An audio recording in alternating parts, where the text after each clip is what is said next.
अन्य अमेरिकी air strike का बदला लेने का ऐलान किया है। राष्ट्रपति मसूद पेजेशियन ने अमेरिका पर सीज फायर तोड़ने के आरोप लगाते हुए कहा है कि रिवोल्यूशनरी इराक के दुश्मनों को बख्शने वाले नहीं है। सुप्रीम लीडर मुस्तफा ने भी इजराइल को सबक सिखाने के आदेश दे दिए हैं।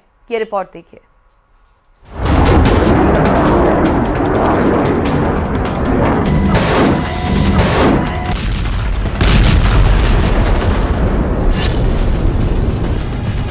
ईरान के 2 इलाकों पर ट्रंप का हमला। हिजबुल्लाह के 100 अड्डों पर नेतन्याहू ने लिया बदला। ट्रंप एक बम फोड़ेंगे, इजराइल 50 बम से मारेगा।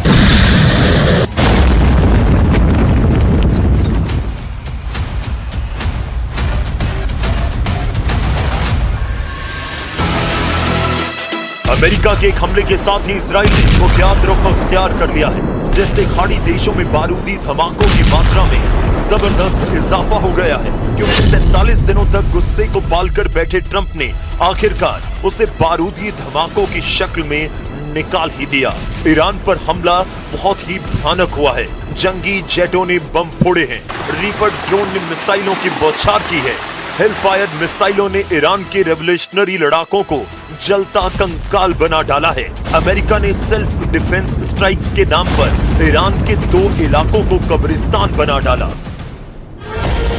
दक्षिणी ईरान के बंदर अब्बास में अमेरिकी सेंट्रल कमांड ने मिसाइल अड्डों को मटिया मीट कर दिया है। ईरान के बंदर अब्बास में अमेरिकी हमलों में ईरानी रेवोल्यूशनरी गार्ड के 4 जवानों के मारे जाने का दावा किया गया। हॉर्मुज़ स्ट्रेट में ईरानी फास्ट बोट्स को स्मार्ट बमों से ट्रंप फोर्स ने दौड़ा कर मारा। ट्रंप ने ईरान की अकड़ ढीली करने के लिए नेवी और एयरफोर्स दोनों का इस्तेमाल किया।